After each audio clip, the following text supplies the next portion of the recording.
Hello बच्चों, आज हम लोग जानेंगे एएनएम, जीएनएम, बीएससी नर्सिंग तीनों में क्या डिफरेंस है, कौन से कोर्स में आपको ज्यादा पैसे मिलेंगे करने के बाद। तो चलिए हम स्टार्ट करते हैं। सबसे पहले हम बात करते हैं एएनएम के बारे में। एएनएम के बारे में जानते हैं कितने दिन का कोर्स होता है, कितने फीस लगते हैं। तो सबसे पहले यदि एएनएम का फुल फॉर्म का बात करें तो एक्चुअली नर्स मिडवाइफ होता है एएनएम का फुल फॉर्म। और उसके बाद कोर्स ड्यूरेशन की बात करें तो 2 साल का कोर्स ड्यूरेशन होता है। और इंटर्नशिप की बात करें 6 मंथ का होता है। तो टोटल 2 ईयर और 6 मंथ हो जाता है। आपको ये कोर्स करने में समय लगेगा। आप इंटर्नशिप के बारे में थोड़ा सा आप जान ले। आप सोच रहे होंगे इंटर्नशिप क्या होता है भैया। प्रैक्टिस करना पड़ता है। जब आप 2 साल एएनएम कर लेंगे उसके बाद आपको जाके किसी भी हॉस्पिटल में आपको प्रैक्टिस करना पड़ेगा 6 मंथ के लिए। और अब आपके मन में आ रहा होगा भैया सैलरी क्या होगा, जैसे हम जॉब करेंगे एएनएम के बाद तो कितने पैसे मिल सकते हैं मुझे। तो आपको यहाँ पे पैसे बहुत कम मिलेंगे। ये जो जॉब होगा आपको रूरल एरिया में होगा, विलेज साइड आप इसमें एएनएम करने के बाद जॉब कर सकते हैं। और इस कोर्स को करने में पैसे कितने लगेंगे, आपको 1 लाख से लेकर 1.5 लाख रुपया लगेंगे। मोस्टली प्राइवेट कॉलेज से ही ये कोर्स होता है।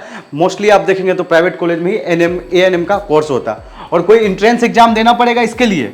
बिल्कुल नहीं, कोई भी एंट्रेंस एग्जाम इसके लिए आपको नहीं देना पड़ेगा। और गर्ल्स बॉयज, आपके भी मन में आ रहे होंगे मैं बॉयज हूँ क्या एएनएम कर सकता हूँ? नहीं, एएनएम बस ओनली गर्ल्स कर सकती है, बॉयज नहीं कर सकते हैं।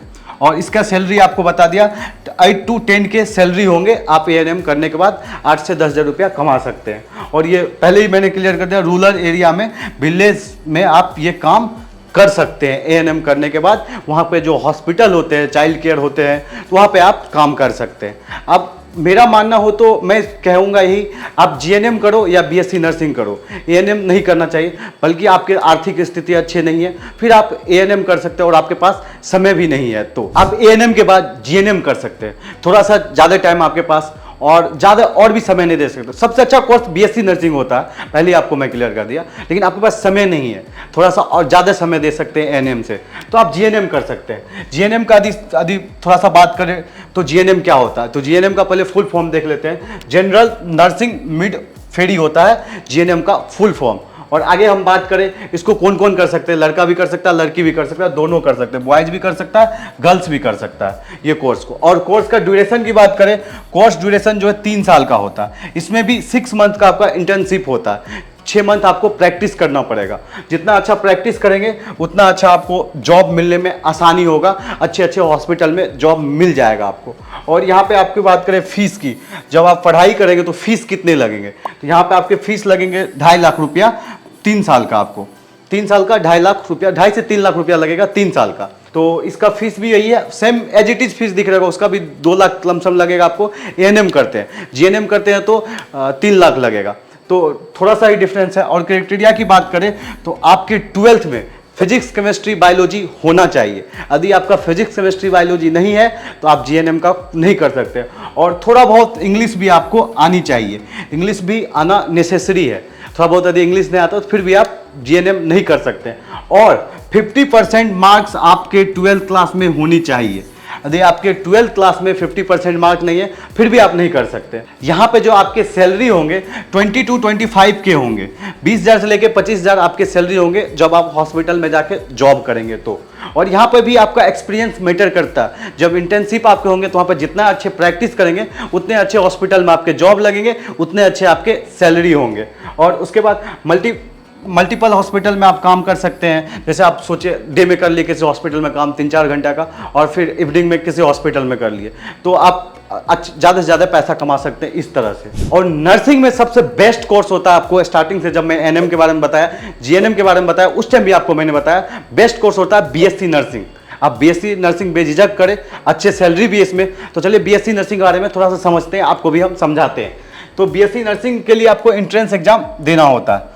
मोस्ट प्रोबेबिलिटी आप कोशिश करिए कि एंट्रेंस एग्जाम के थ्रू ही बीएससी नर्सिंग, किसी भी बीएससी नर्सिंग के कोर्स में एडमिशन ले। डायरेक्ट एडमिशन लेने से आपको फायदा नहीं होगा। जब आप एंट्रेंस एग्जाम के थ्रू बीएससी नर्सिंग में एडमिशन लेते हैं तो आपको स्कॉलरशिप भी मिल जाएगा, तो बीएससी नर्सिंग में जब भी आप एडमिशन ले तो एंट्रेंस एग्जाम दें। इसका सैलरी की बात करें, आप बीएससी नर्सिंग करते हैं तो आपका सैलरी क्या होगा, आपके मन में आ रहा होगा, तो 1 लाख के अप्रोक्स आपका इसमें सैलरी होगा। आप यदि एम से बीएससी नर्सिंग करते हैं और एम से नर्सिंग करते हैं तो आपको स्टार्टिंग में ही 80,000 से लेके 1 लाख आपका सैलरी होगा।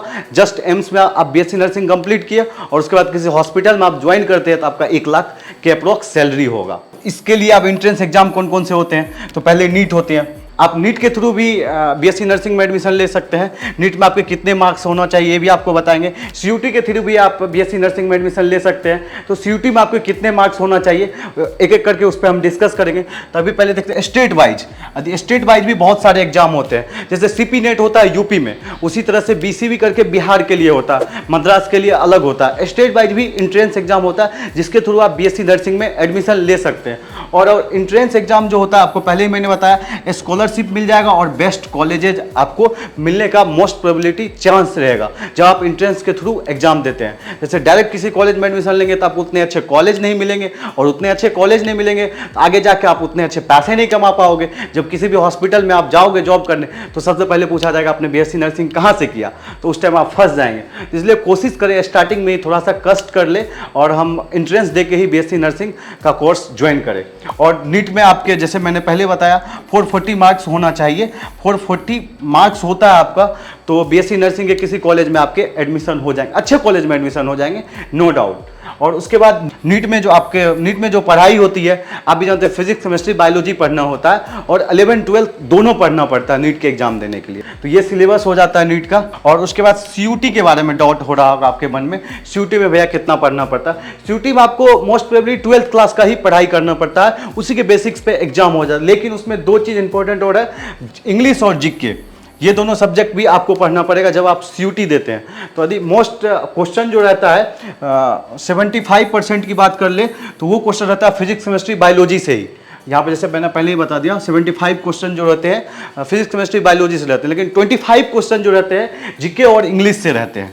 तो आपको जीके और इंग्लिश भी पढ़ना मैंडेटरी है, नहीं तो 25 क्वेश्चन आपसे नहीं हो पाएंगे।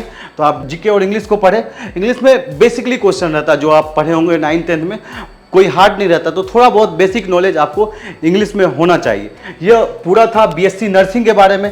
आपको ये कैसा लगा वीडियो जरूर आप बताना। आपके मन में कोई डाउट होगा तो वो भी कमेंट बॉक्स में आप बता सकते हैं। आगे कौन सा कोर्स पर आप वीडियो चाहते हैं और ये तीनों कोर्स में आप एडमिशन लेना चाहते हैं तो मेरा नंबर दिया गया है डिस्क्रिप्शन में, आप उस पर कॉल कर सकते हैं। आपको बेस्ट कॉलेज कैसे मिल सकता है सारा चीज़ वहाँ पे आपको प्रोवाइड किया जाएगा। तो आप दिए गए नंबर पे कॉल कर सकते हैं। तब तक के लिए बाय बाय, जय हिंद, टेक केयर। फिर मिलते हैं कोई नई अपडेट के साथ।